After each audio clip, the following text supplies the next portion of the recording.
Buenas tardes, hermanos.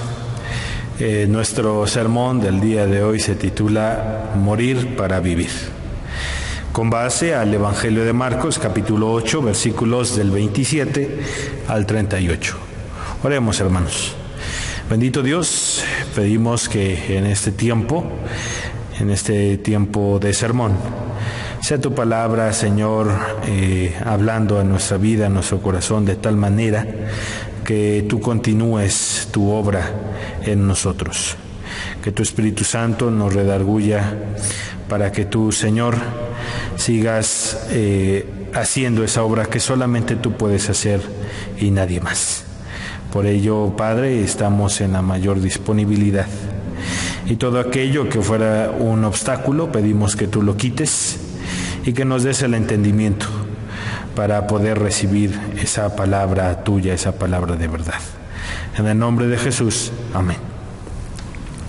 Bueno, hermanos, pues les invito a que mantengamos nuestra Biblia abierta en el Evangelio de Marcos, capítulo 8, versículos del 27 al versículo 38.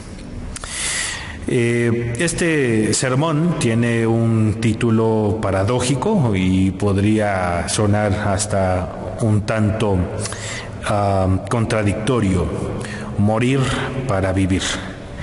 Sin embargo, Jesús enseñó a sus discípulos, asumiendo que sus discípulos necesitaban un cambio de perspectiva para un cambio verdadero de vida y que su vida tomara un rumbo completamente diferente. Por lo tanto, Jesús contrasta entonces la muerte con la vida y la vida o pretender vivir con la muerte. Hermanos, hermanas, a este pasaje le antecede la alimentación de los 4,000. También nos habla de que la gente demanda una señal. Ya ha recibido el alimento por parte de Jesús. Ya vimos en su momento la alimentación de los 5,000. Este es un relato diferente. La alimentación es a 4,000 personas, ¿no?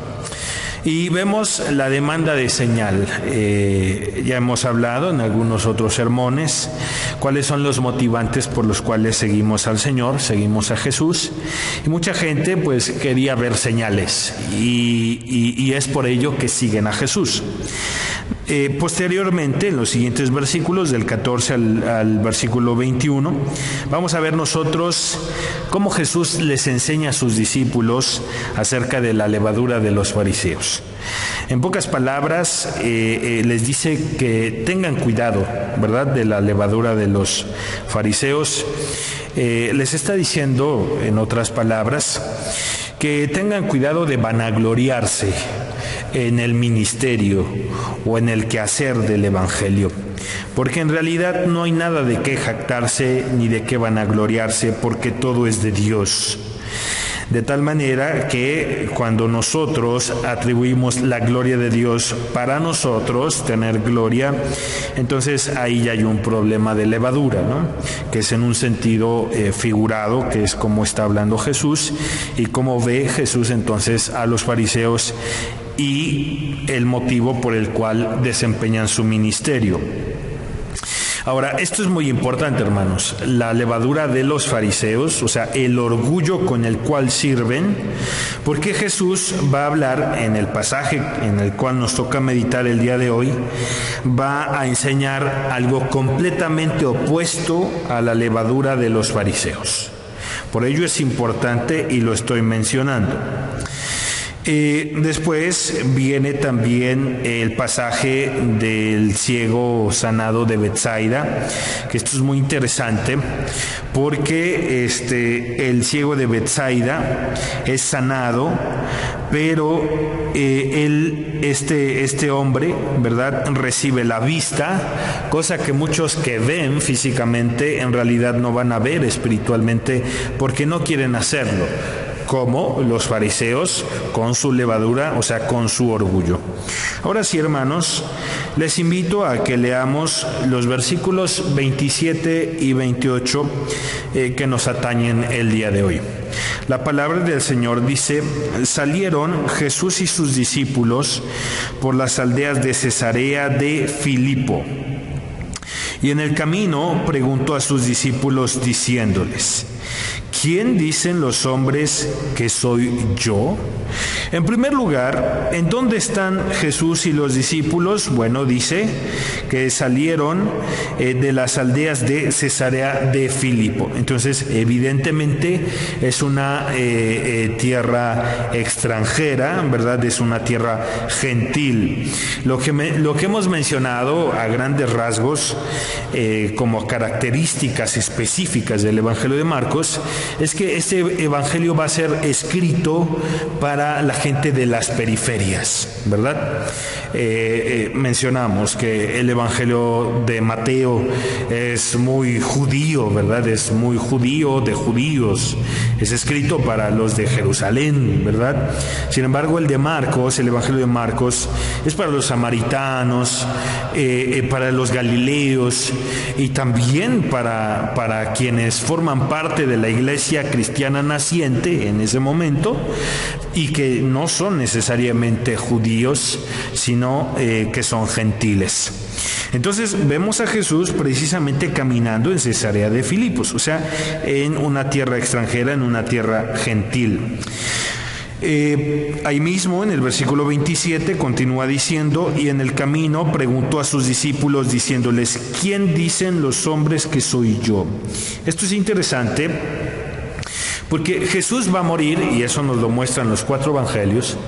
Jesús va a morir en Jerusalén, ¿verdad? Y en Jerusalén comenzaron a perseguir no solamente a Jesús, sino también a sus discípulos. De tal manera que ¿en dónde están en ese momento Jesús y sus discípulos? En una tierra extranjera. Y parece que en una tierra extranjera es en donde pueden hablar libremente sobre la persona de Jesús. Y aquí está un primer contraste. El pueblo que se supone esperaría la obra de Dios es en donde más se censura la obra de Jesucristo. Y en una tierra en donde, según la lógica, no esperarían a Jesús, es en donde pueden hablar libremente de Él y en donde va a obrar muchas maravillas en Cesarea de Filipos de una forma intermedia, pero mucho más grande, según el Evangelio de Marcos, en Galilea, ¿no? Galilea de los gentiles, que así era conocido, pero que en realidad Galilea todavía formaba parte de la antigua Palestina. Ok, entonces, he aquí el contraste, hermanos. Están en una tierra extranjera y aquí pueden hablar libremente acerca de la persona de Jesús. Y entonces Jesús les pregunta a sus discípulos: ¿quién dicen los hombres que soy yo? Ahora, esta pregunta, ¿por qué la hace Jesús? La hace Jesús precisamente porque quiere saber si sus discípulos van caminando bien, si van aprendiendo bien, si están siendo bien discipulados, ¿verdad? En pocas palabras, Jesús los quiere evaluar. Y no evaluar en el sentido de decir tú sí, tú no, sino más bien cuando nosotros somos confrontados con lo que hemos aprendido, es cuando en realidad comenzamos a poner en práctica lo que hemos aprendido y cuando también lo tenemos de una forma muy, muy presente. Entonces Jesús les pregunta: ¿quién dicen los hombres que soy yo? Versículo 28 dice: ellos respondieron, unos Juan el Bautista, otros Elías y otros alguno de los profetas. Entonces él les dijo: ¿y vosotros quién decís que soy yo? Respondiendo Pedro le dijo: tú eres el Cristo. Pero él les mandó que no dijesen esto de él a ninguno. Entonces, hay un contraste, ¿verdad?, entre lo que dice la gente de quién es Jesús y lo que sus discípulos comienzan a conocer acerca de Jesús. Hermano, hermana, nosotros que formamos parte de la Iglesia de Cristo, y con Iglesia de Cristo no me refiero a una institución o a la construcción, me refiero a todos aquellos que tenemos fe en Jesucristo y que hemos sido salvados por Él. Sin duda, cuando usted ha experimentado la obra de Cristo en su vida y en su corazón, lo conoce de una forma distinta a cómo lo conocen los demás. Y eso entonces es una prueba de que usted va caminando como discípulo con Jesús. Por ello los hombres, ¿quién dicen que es Jesús? Unos dicen que es Elías, otros dicen que es Juan el Bautista. Sin embargo, Jesús les pregunta de forma directa. Les dice, ¿quién decís que soy yo? Ahora, ustedes, ¿quién dicen que soy yo? Y Pedro confiesa, tú eres el Cristo. ¿Qué significa el Cristo? ¿O qué significa Cristo? Cristo es Christos, ¿verdad? Es en griego, que significa el ungido de Dios. Y que es lo mismo que el Mesías. El Mesías es en hebreo, Mesaya, ¿sí? Es en hebreo. Y Christos es en griego, pero significan lo mismo, el ungido de Dios. Entonces, Pedro, discípulo de Cristo, ya está conociendo a Jesucristo y le confiesa como tú eres el Cristo, ¿sí? Tú eres el Cristo, el ungido de Dios. Ahora, tiene también toda una carga simbólica, teológica, el nombre de Cristo o el ungido de Dios. Hemos mencionado ya en algunos otros sermones que algunos esperaban a Jesús con distintas perspectivas. En algún momento predicamos un sermón acerca de a veces adaptamos a Jesucristo como nos conviene. Si yo soy un revolucionario armado, pues me conviene ver al Mesías como un liberador, digamos, en armas o político. Si yo soy muy pacificador, entonces me conviene ver a un Cristo muy pacifista.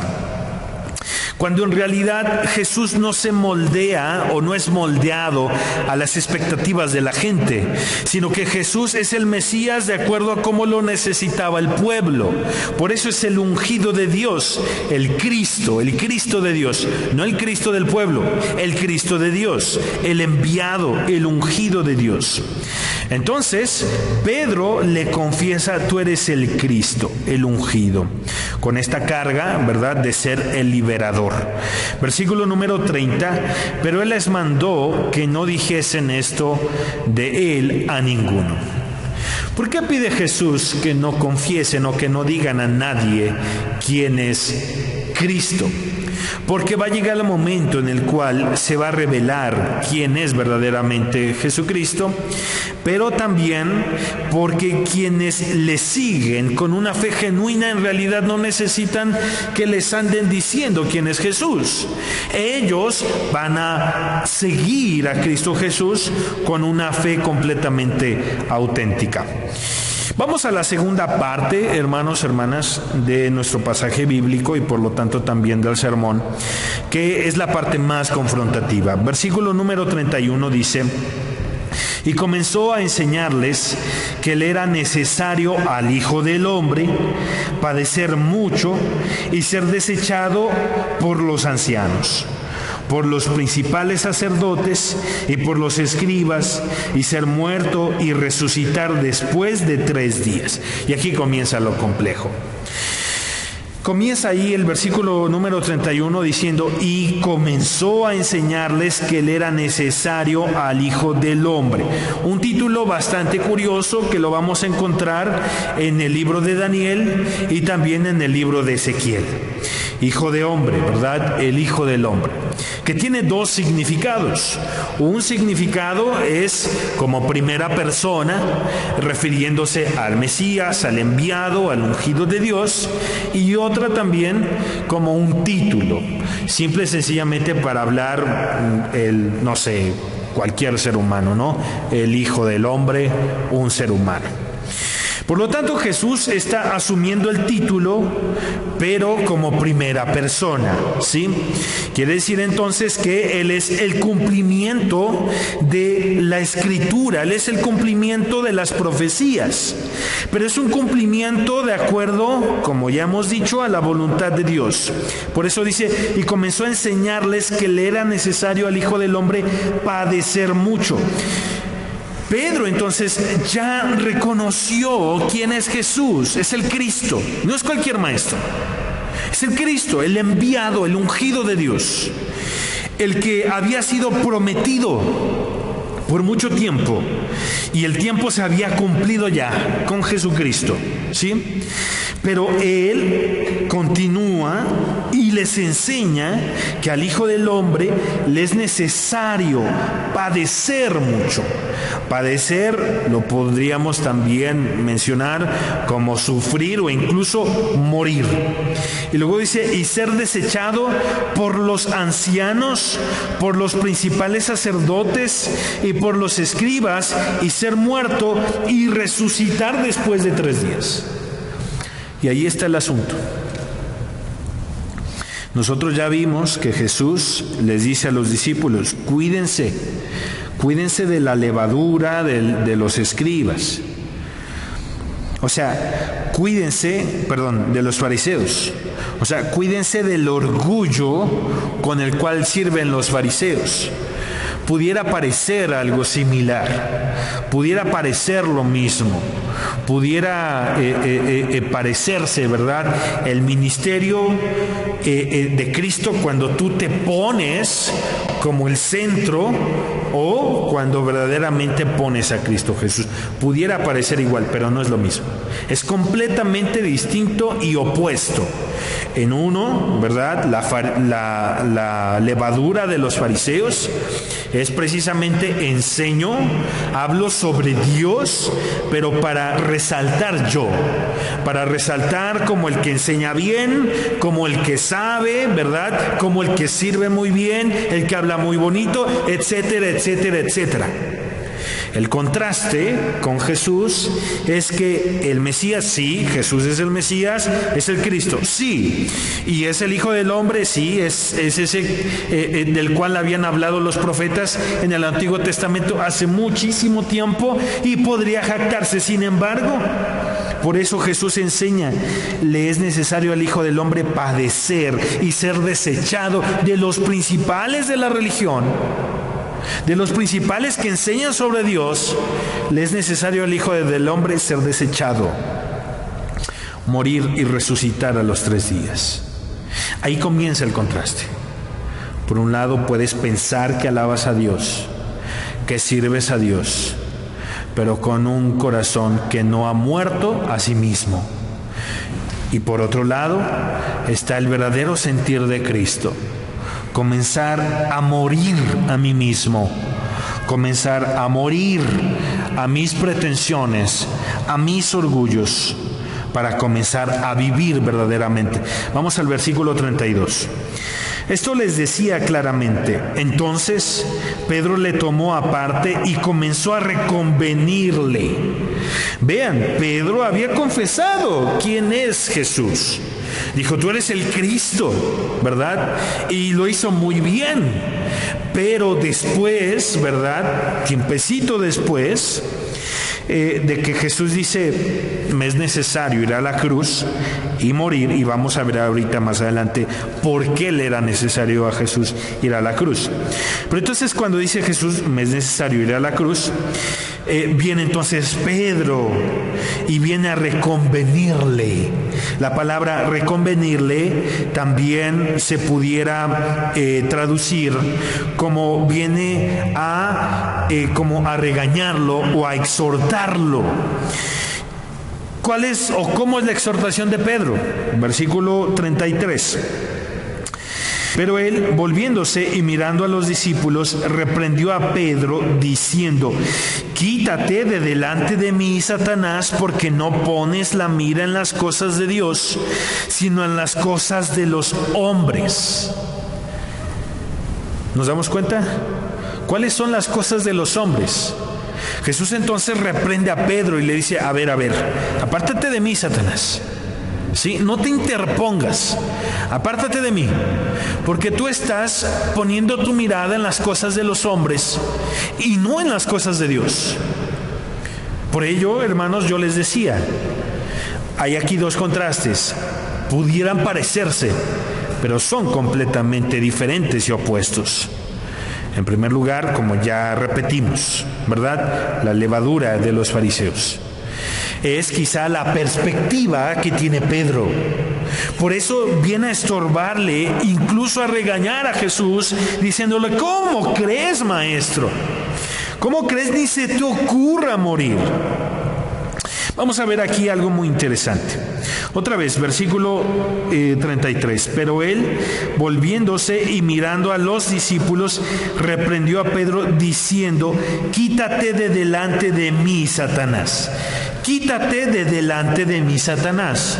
¿Eso qué significa esta frase? Quítate de delante de mí, Satanás. En el griego nos podría referir, ¿verdad? Quítate de delante de mí, en esta idea de ponte detrás de mí. No te interpongas enfrente. No te pongas enfrente. Ponte detrás de mí, porque ahí es el verdadero lugar del discípulo, detrás de su maestro. Pedro entonces quería interponerse. Y no es que Pedro fuera Satanás, sino más bien como está poniendo su mirada en las cosas de los hombres, ¿verdad? Simple y sencillamente es como Satanás tratando de interponerse en el ministerio de Cristo. Pero el verdadero lugar del discípulo es detrás del maestro, siguiendo las pisadas del maestro. Ahora, Pedro, sí, regaña a su maestro porque ama a su maestro y no quiere que muera, pero no solamente es eso. Vamos a ver lo que continúa diciendo. Y llamando, versículo 34, y llamando a la gente y a sus discípulos les dijo: si alguno quiere venir en pos de mí, niéguese a sí mismo y tome su cruz y sígame. Tome su cruz y sígame. Sígame.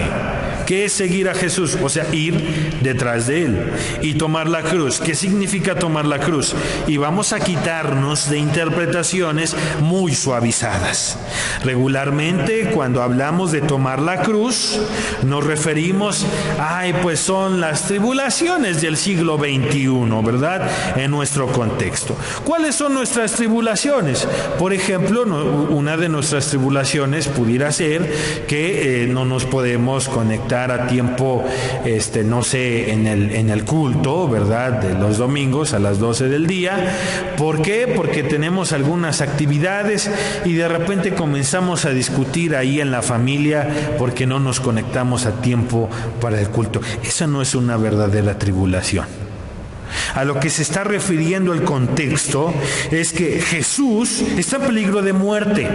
¿Por qué? Porque su ministerio levantó mucho polvo y está evidenciando el pecado. Y cuando el pecado es evidenciado, surgen dos cosas. Número uno, o te arrepientes o te molestas. Y eres completamente contrario a aquellos que están predicando el Evangelio. ¿Por qué? Porque te está evidenciando. De tal manera que por eso mataron a Jesús. En realidad Jesús fue asesinado, aunque Jesús dio su vida por nosotros. Pero Jesús fue asesinado y fue víctima de la injusticia social y política. Jesús fue una víctima. De tal manera, hermanos, hermanas, que el significado para los discípulos del primer siglo, del siglo X, del siglo XX, del siglo XXI, y seguirá siendo hasta que Cristo venga por su iglesia, el verdadero significado es, hermano, hermana, ¿estás dispuesto a ir a la cruz? Por eso la cargas, por eso la llevas. ¿Estás dispuesto incluso a morir por causa del Evangelio? Y eso fue lo que ya no le gustó tanto a Pedro. Por eso le dijo Jesús: ¿cómo crees que te va a pasar eso? ¿Por qué? Porque Jesús va detrás del maestro. Si el maestro llegó a la cruz, probablemente Pedro llegaría a la cruz por causa del Evangelio. Por ello continúa diciendo en los siguientes versículos. Bueno, en el versículo 34 y seguimos ahorita en el 35. Si alguno quiere venir en pos de mí, o sea, si alguno quiere venir detrás de mí, yo voy a la cruz. Y si me quieren seguir a la cruz, dice, niéguese a sí mismo y tome su cruz y sígame. Si alguno verdaderamente quiere venir detrás de mí, niéguese a sí mismo, tome su cruz y sígame. La relevancia, hermanos, hermanas, de la muerte de Cristo, como Pablo dice, somos crucificados juntamente con Cristo y resucitamos juntamente con Cristo. Quiere decir entonces que morimos al viejo hombre. El problema de la levadura de los fariseos es el orgullo. En realidad sirven al Señor sin servirle, porque no han muerto a sí mismos. No han muerto ni a sus pretensiones, ni a sus egoísmos, ni a sus orgullos. No lo han hecho. Por eso pretenden servir al Señor, pero en realidad están sirviendo a su propio orgullo, a su propio egocentrismo. Y ahí está el gran problema, hermanos y hermanas, el problema del corazón del ser humano. Es que el ser humano puede disfrazar las peores cosas de las mejores intenciones. Un pastor decía: el infierno está lleno de gente de buenas intenciones. Ay, es que tenía buenas intenciones, pero no lo hiciste, jamás lo hiciste. Jamás cambiaste, jamás fuiste diferente, jamás te arrepentiste. Tuviste buenas intenciones, pero no hiciste nada. El infierno está lleno de gente de buenas intenciones. Entonces, hermanos, hermanas, el llamado es como a los discípulos, el llamado para nosotros es como el llamado a los discípulos, es como el llamado para Pedro. Es: si en realidad quieres venir en pos de mí, si en realidad me quieres seguir, niégate a ti mismo, número 1, luego toma tu cruz, número 2, y ahora sígueme. Versículo 35. Porque todo el que quiera salvar, y aquí viene la paradoja, porque todo el que quiera salvar su vida, la perderá. Todo el que quiere salvar su vida, la perderá. ¿De qué manera, hermanos, hermanas, en este tiempo podríamos pretender salvar nuestra vida? Mucha gente, por ejemplo, no está dispuesta, y vamos con algo muy pequeño, no está dispuesta, por ejemplo, conectarse a una reunión de oración de la iglesia. ¿Por qué? Porque a esa hora hay un partido de fútbol.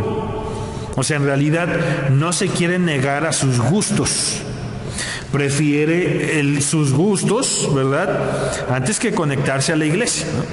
Bueno, a la reunión de oración. Otro ejemplo es... para mucha gente descansar es acostarse y ver la tele 2-3 horas, ¿no? O hasta 4 o hasta 5 horas. Pero ¿cómo le pesa asistir a una reunión de la iglesia 1 hora y media, ¿no? Y eso es porque no se niega a sí mismo. Y así en cosas muy pequeñas y sencillas y cotidianas, vamos a lo macro también, ¿verdad? A cosas un poco más profundas. En pocas palabras, hermanos, hermanas, la iglesia necesita comenzar a morir.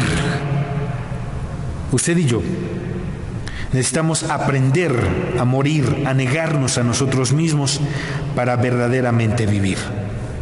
Otra vez, versículo 35. Porque todo el que quiera salvar su vida, la perderá. Y todo el que pierda su vida por causa de mí y del Evangelio, la salvará.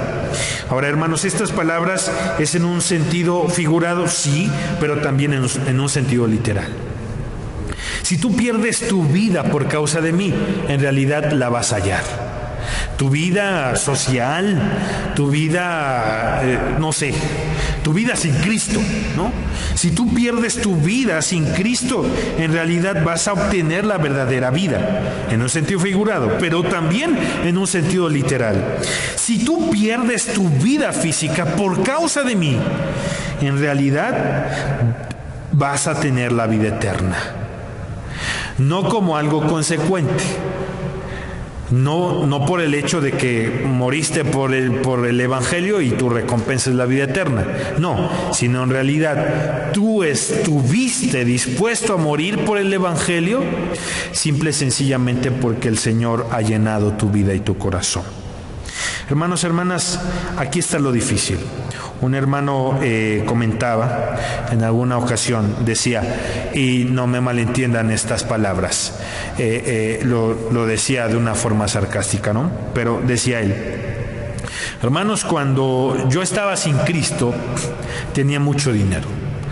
me iba muy bien en mis negocios. ¿Por qué? Porque pues también hacía muchas tranzas, ¿no? En mis negocios. Y me iba muy bien, tenía una muy buena vida. Pero llegué a Cristo y mi vida me la echó a perder, dijo. Me la echó a perder, ¿por qué? Porque se me acabó el dinero.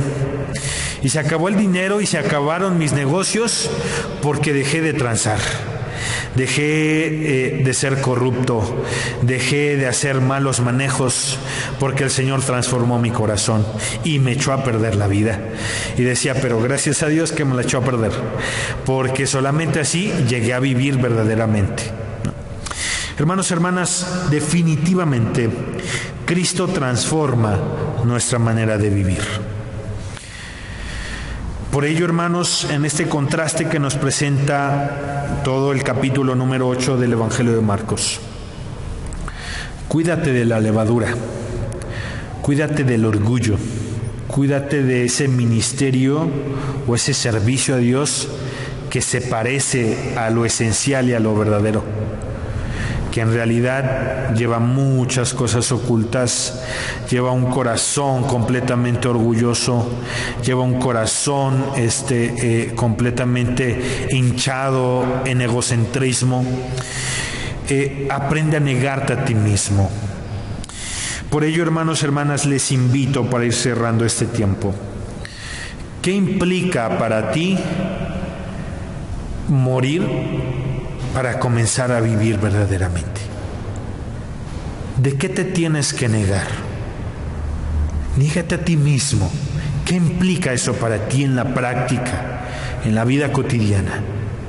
De tal manera, hermano, hermana, que desde hoy comiences a negarte a ti mismo, a ti misma, en lo que el Señor te redarguye.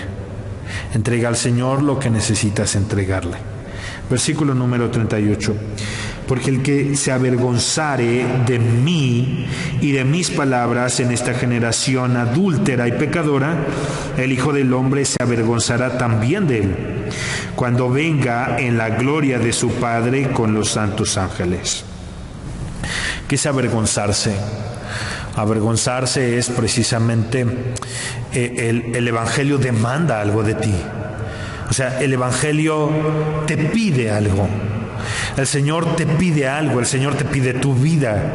El Señor pide que dejes tu antigua manera de vivir en sus manos. O sea, el Evangelio nunca te va a dejar igual, nunca te va a dejar tranquilo. Quizá como el ejemplo que yo les daba, como este hermano, quizá necesitas dejar tus negocios fraudulentos.